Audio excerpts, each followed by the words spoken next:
स्वर्ग में सब कुछ है लेकिन मौत नहीं है। गीता में सब कुछ है लेकिन झूठ नहीं है। दुनिया में सब कुछ है लेकिन किसी को सुकून नहीं है। और आज के इंसान में सब कुछ है लेकिन सब्र नहीं है। किसी ने क्या खूब कहा है, ना खुशी खरीद पाता हूँ ना ही गम बेच पाता हूँ। ना ही खुशी खरीद पाता हूँ ना ही गम बेच पाता हूँ। फिर भी न जाने मैं क्यों हर रोज़ कमाने जाता हूँ। ये छोटी सी पंक्तियाँ हमें कुछ सिखा रही हैं। क्या सिखा रही हैं? इंसान के पास सब कुछ है लेकिन सब्र नहीं है।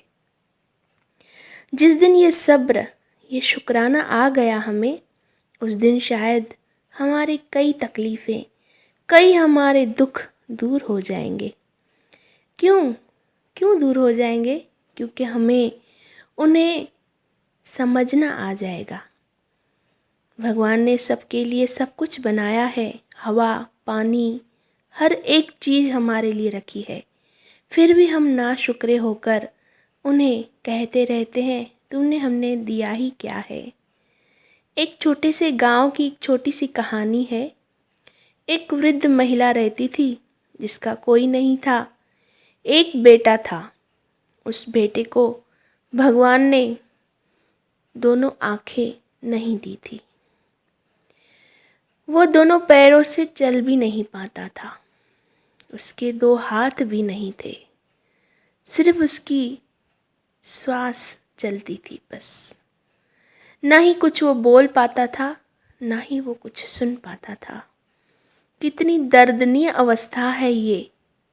जब गांव के लोग उस बच्चे को देखते थे, हर एक भगवान को यही कहता था, भगवान तूने ऐसा क्यों बनाया, इसे क्यों नहीं दिया सब कुछ, क्यों?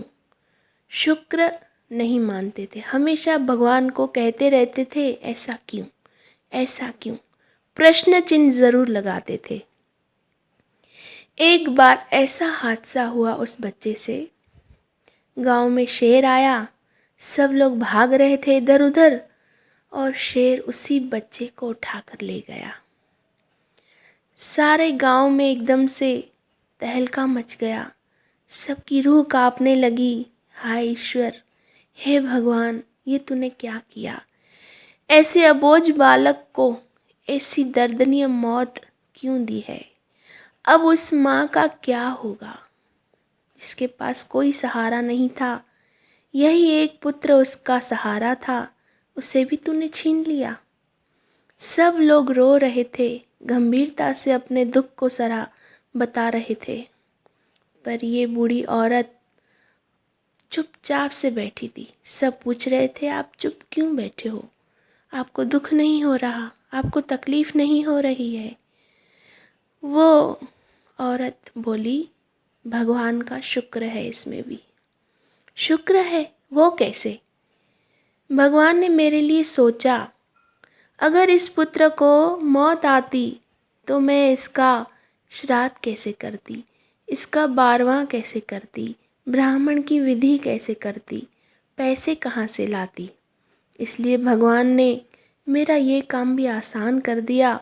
उसकी देह को एक शेर के हवाले कर दिया। इन सारी मेरी परेशानियों को दूर कर दिया। बस नज़रिए की है बात। जो हम देख रहे हैं, जो हम समझ रहे हैं, उसमें भी उसने शुक्र ढूंढ लिया।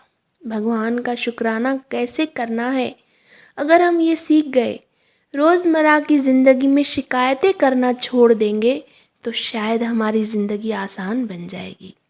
यही एक तरीका है, क्योंकि परेशानियां तो है सबके साथ, बस उसे निभाना आना जाए। जब निभाने आ जाएगा तो ज़िंदगी आसान सी लगने लगेगी। हर एक बात पर हम शिकायत करते हैं, भगवान तूने ये क्यों नहीं किया, भगवान तूने ये क्यों नहीं दिया।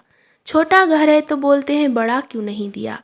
बड़ा भगवान घर देता है तो कहते हैं इसमें ये परेशानियां हैं, ये प्रॉब्लम्स हैं। कितना हम परेशान रहते हैं, है तो भी, नहीं है तो भी। अब क्या किया जाए? बस उनसे लड़ने के लिए यही रास्ता निकाला जाए कि शुक्र मना लिया जाए। वो कैसे मना सकते हैं।